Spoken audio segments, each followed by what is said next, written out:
माँ ने बुलाया है, खाना खा लो। जल्दी चलो ना बाबा, बहुत भूख लगी है। अगर इतनी ही तेज भूख लगी है तो तुम दोनों खा लो ना जाकर। नहीं, भूख तो लगी है, पर आपके साथ ही खाना खाएंगे हम। अच्छा, बस 2 मिनट रुको, फिर ये वाली क्यारी की गुड़ाई कर दूं, फिर आता हूँ। हैं? ठीक है बाबा, जल्दी करो वरना खाना ठंडा हो जाएगा। काव्या की बात सुनकर हरिया मुस्कुरा दिया और अपना काम खत्म करने में लग गया। ये कहानी हरिया की इन्हीं 2 बेटियों की है जिनके नाम थे काव्या और कीर्ति। दोनों बहनें अपने बाबा हरिया और माँ गीता के साथ गांव में रहती थी, जहां उनके घर के ठीक सामने उनका बड़ा सा खेत था और खेत के बगल में एक बड़ा सा तालाब भी था। फिर उस दिन घर जाते हुए, बाबा ये खेत तो हमारे काम का है, लेकिन ये तालाब हमारे किसी काम का नहीं है, आप इसे बेच क्यों नहीं देते? हाँ, और इसे बेचकर जो पैसे मिलेंगे उससे हम बढ़िया बढ़िया चीजें खरीदेंगे। ऐसा कभी मत करना मेरी बच्चियों, ये तालाब तुम्हारे दादाजी की आखिरी निशानी है। पता है, कई साल लगाकर उन्होंने बड़ी मेहनत से इसे खोदा था। क्या सच में अकेले ही उन्होंने इतना बड़ा तालाब खोद दिया? बातें करते हुए हरिया और उसकी दोनों बेटियां अब घर आ चुके थे। हरिया की पत्नी गीता ने उन सबके लिए खाना लगा दिया और सभी एक साथ खाना खाने बैठ गए। फिर खाना खाते हुए, बाबा आगे बताओ ना फिर क्या हुआ? अच्छा, तो तुम दोनों पूरी कहानी सुनना चाहती हो? हाँ बाबा, बताओ ना। तो फिर सुनो। एक बार की बात है, हमारे गांव में कई साल पहले भयंकर सूखा पड़ा। बड़ी मुसीबत की घड़ी थी वो, पर उस घड़ी में भी तुम्हारे दादाजी ने हार नहीं मानी। उस साल बारिश नहीं हुई थी तो किसी के पास कुछ करने के लिए था ही नहीं। फिर क्या हुआ बाबा? फिर उन्होंने सोचा कि अगली बार कभी ऐसी स्थिति बने तो हमें उसके लिए पहले ही तैयार रहना चाहिए। तो उन्होंने उठाया फावड़ा और अपने ही खेत में उसे चलाना शुरू कर दिया। सूखे खेत में बाबा? हाँ, सूखे खेत में। फिर वो फावड़ा चलाते गए।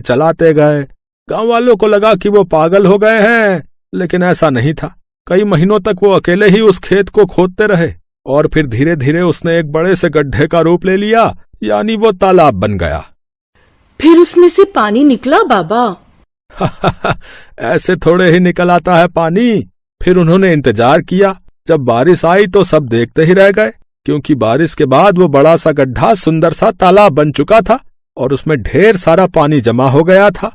तब जाकर गांव के लोगों को समझ आया कि बाबा ने असल में बारिश के पानी का संचय किया है, जो अगले साल की बारिश तक सबके काम आने वाला था। अरे वाह, दादाजी ने तो कमाल कर दिया।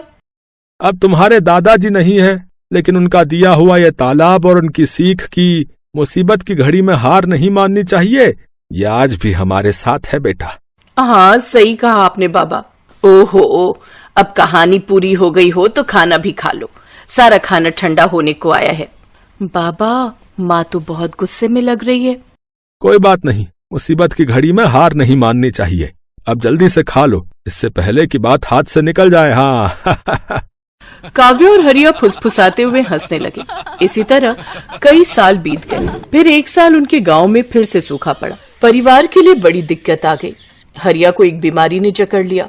गर्मी और बीमारी की वजह से हरिया और तालाब दोनों ही सूखते जा रहे थे। हरिया की तबीयत दिन ब दिन बिगड़ने लगी और फिर, माँ तुम चिंता मत करो, हम बाबा को शहर लेकर जाएंगे, उनका अच्छा इलाज कराएंगे। पर इतना पैसा कहाँ है हमारे पास? हम कर्जा ले लेंगे माँ, मैं अभी जाकर साहूकार से बात करती हूँ। वो बड़ा बदमाश है कीर्ति, बेटा जरा ध्यान से। कीर्ति गांव के साहूकार के पास पहुंची और उसे अपने घर की सारी दशा बताई। ओहो, हरिया अच्छा आदमी है, इसीलिए तुम्हें कर्जा दे देता हूँ, लेकिन बदले में क्या गिरवी रखोगी? बताओ। हमारे पास ले देकर एक तालाब ही है भान सिंह जी। अरे उस नाले जैसे गंदे तालाब का मैं क्या करूंगा भाई?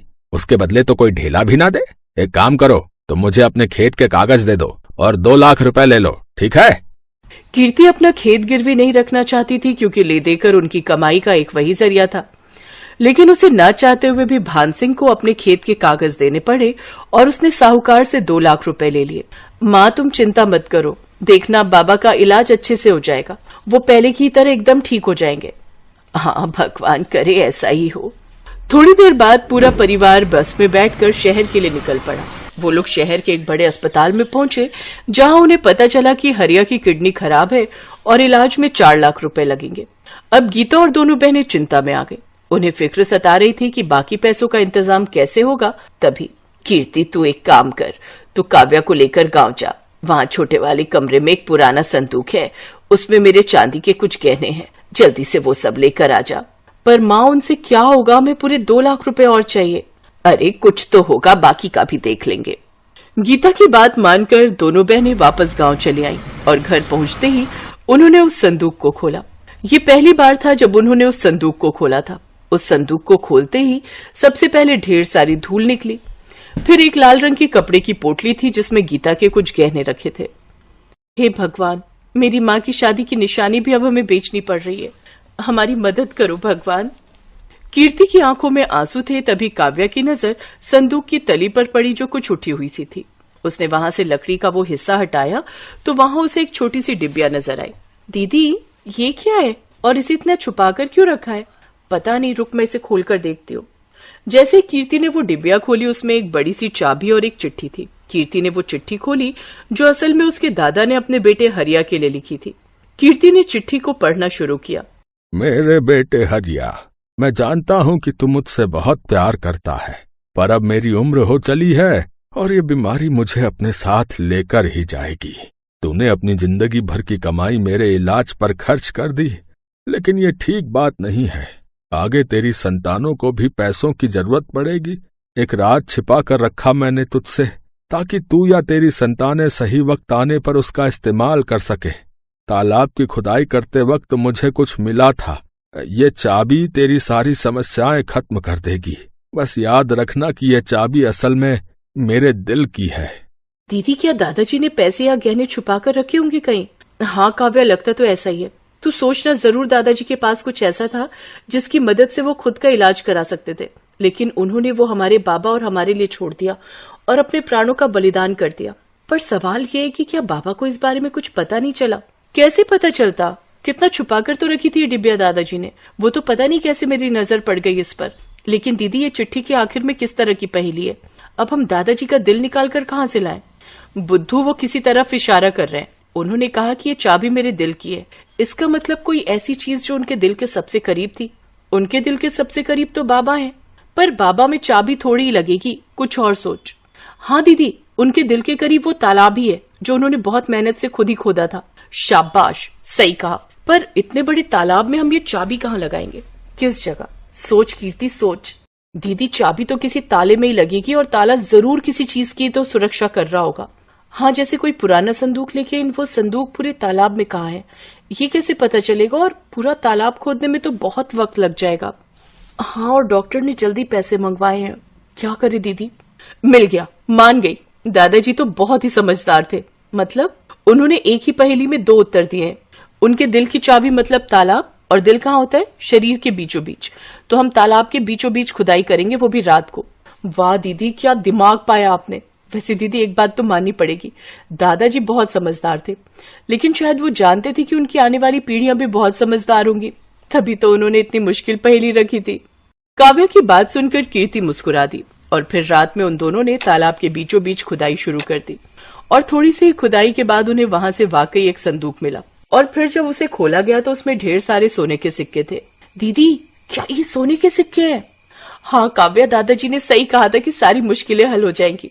दादाजी भले ही चले गए, लेकिन वो जाते जाते हमारी सबसे बड़ी मुश्किल हल कर गए। अगले दिन कीर्ति ने उनमें से कुछ सिक्कों को सुनार को बेच दिया और उसके बदले में ढेर सारे रुपए ले लिए। उसने हरिया का पूरा इलाज कराया और साहूकार का भी कर्जा उतार दिया।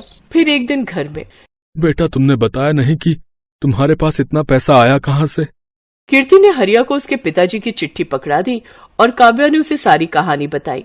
बेटा, बाकी बचे हुए सिक्कों का हम क्या करेंगे? माँ, उन्हें बेचकर हम इस तालाब को और बड़ा और सुंदर बनाएंगे, जिसमें प्यारी प्यारी मछलियां होंगी, और बगल में बगीचा बनाकर लोगों के बैठने का इंतजाम करेंगे। साथ ही साफ पानी के लिए प्याऊ भी लगाएंगे, ताकि हर बार जब भी कोई यहाँ आए तालाब के किनारे बैठकर ठंडा और मीठा पानी पिए और दादाजी के दिल को सुकून मिले।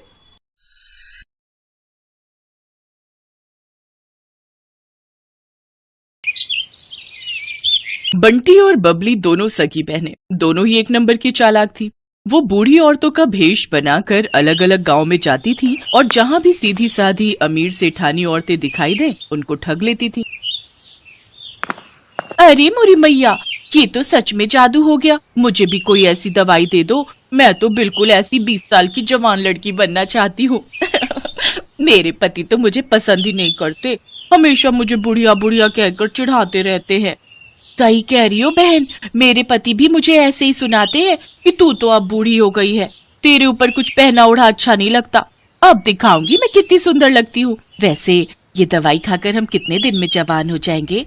बस एक बार ये 1 हफ्ता दवाई खा लो, उसके बाद आने वाले 1 हफ्ते के अंदर तुम्हारे अंदर बदलाव आ जाएगा। पर ये दवाई महंगी है, इतना याद रखो, 51,000 रुपए का शगुन डालना पड़ता है तब ये दवाई मिलती है और तभी ये अपना असर दिखाती है। अब तुम पांचों अगर जवान होना चाहती हो तो कल 51,000 रुपए ले आओ और ये दवाई ले जाओ। अरे वो तो कोई दिक्कत नहीं है, पैसों की चिंता तुम ना करो, हम कल ही ले आएंगे। पर मेरी तो अब बहन की लड़की की शादी है, मैं सोच रही हूँ कल से दवाई शुरू कर दूं। हाँ, आप कल से ही दवाई शुरू कर दो, तभी आप मेरी तरह सुंदर बन पाओगे। ठीक है, तो फिर हम सब कल पैसे लेकर आ जाएंगे, तुम हमें दवाई दे देना। मोहनपुर गांव की सारी अमीर बड़े घर की औरतें बंटी और बबली के झांसे में आ जाती हैं और उनसे दवाई खरीद लेती हैं। बंटी और बबली तो अपना काम करके उन औरतों को ठग कर कब का वहां से रफू चक्कर हो चुकी थी, पर मोहनपुर गांव की औरतें अपना सिर पीटती रह गई। उनके घर में सभी उन्हें डांटने लगे। अरे तुम पागल हो क्या? तुम्हारी उम्र हो गई, बाल पक गए, पर अक्ल अभी भी बच्चों वाली है। ऐसे भला दवाई लेकर कोई इतना जवान हो जाए कि 20 साल की लड़की बन जाए? तुम्हें क्या हो गया था? बताओ, फालतू के पैसे खराब हो गए और वो औरतें तुम्हें ठग कर चली गई। अरे मुझे अकेली को क्यों डांट रहे हो? सब किया धरा उस सुशीला का है, वही मुझे उन औरतों के पास ले गई थी। पर मुझे अभी तक समझ में नहीं आ रहा है कि उनमें से एक बूढ़ी दादी और वो उसकी पोती, क्या जो हमें पागल बना रही थी वो दादी पोती है क्या? तुम यहाँ अपना गणित लगाती रहो और वो दोनों राम जाने किसी और को लूट रही होंगी। बिल्कुल सही। बंटी और बबली अब सीतापुर गांव में पहुंच चुकी थी। अब उनका अगला निशाना यहाँ की अमीर घर की औरतें। बंटी, चल अगला निशाना ढूंढते हैं, थोड़ा गांव में घूम आए। ठीक है, पहले इन सब का विश्वास भी तो जीतना होगा। अरे वो तो हमारे बाएं हाथ का खेल है। बंटी और बबली 2 बुढ़िया बनकर सीतापुर गांव में घूमने लगी। वो एक चौपाल के पास से गुजरी, वहाँ कुछ बड़े घर की औरतें बैठी हुई आपस में गप्पे मार रही थी। बंटी और बबली जानती थी कि ये सही मौका है। अरे लाजवंती, कितने दिन में मैं जवान हो जाऊंगी? दवाई की 5 खुराक तो मैंने खा ली है। सुमित्रा, तुझे सब्र नहीं है। मैंने तुझे कहा ना, तू देखना सुंदर लड़की में ना बदल जाए तो मेरा नाम बदल देना। मैंने भी वो दवाई शुरू कर दी है। अरे हम जैसी बहुत बूढ़ी औरतें उस दवाई को खाकर जवान हुई हैं। ये दोनों बुढ़िया औरतें गांव में नई दिखाई दे रही हैं, पर ये किस दवाई की बात कर रही हैं? जरा पूछ तो। अरे बहन जी, जरा रुकना, आपको इस गांव में पहली बार देखा है। आप ये किस दवाई की बात कर रहे हो? जी नमस्ते। हम दोनों तो बूढ़े से जवान होने की दवाई की बात कर रहे हैं। हम वो दवाई खा रहे हैं। अब बूढ़े शरीर से काम नहीं होता, उम्र हो चली है, शरीर कमजोर हो गया है। हमें किसी ने दवाई दी थी कि इसको खाने से हम बहुत जल्दी जवान लड़की बन जाएंगे, तो हम इसी बारे में बात कर रहे हैं। हाय हाय हाय, सचमुच बुढ़ापा झेला ही नहीं जाता। कभी कोई बीमारी शरीर को घेर लेती है तो कभी कोई। हमसे अब बुढ़ापा सहन नहीं होता, इसलिए हम जवान होने की दवाई खा रहे हैं। अच्छा, तो उससे कोई भी जवान हो सकता है? अगर हम लोग वो दवाई खाएं, क्या तुम हमें भी वो दवाई दे सकती हो? हाँ, क्यों नहीं, वो दवाई तो हम जरूर दे सकते हैं। उसके लिए 51,000 रुपए देने होंगे, वो शगुन होता है। हाँ ठीक है, पर पहले आप हमें इस बात का सबूत दो कि वो दवाई सचमुच हमें जवान बना देगी। मेरी दवाई को 5 दिन हो चुके हैं, बस कल एक दवाई और लेनी है, फिर परसों मैं तुम्हें एक जवान लड़की के रूप में दिखाई दूंगी। ठीक है, तो फिर हम परसों ही दवाई खरीदेंगे। पहले तुम्हें देख तो ले, आजकल चोर उचक्के बेईमान ठग बहुत लूटने लगे हैं। अरे तो ठीक है, आप जब परसों सुमित्रा को लड़की के रूप में देखोगे तभी आपको विश्वास होगा।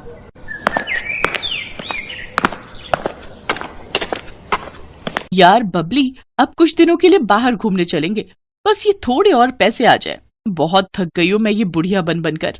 ठीक है, बस ये काम हो जाए, फिर इस बार हम लंबी छुट्टियों पर चलेंगे।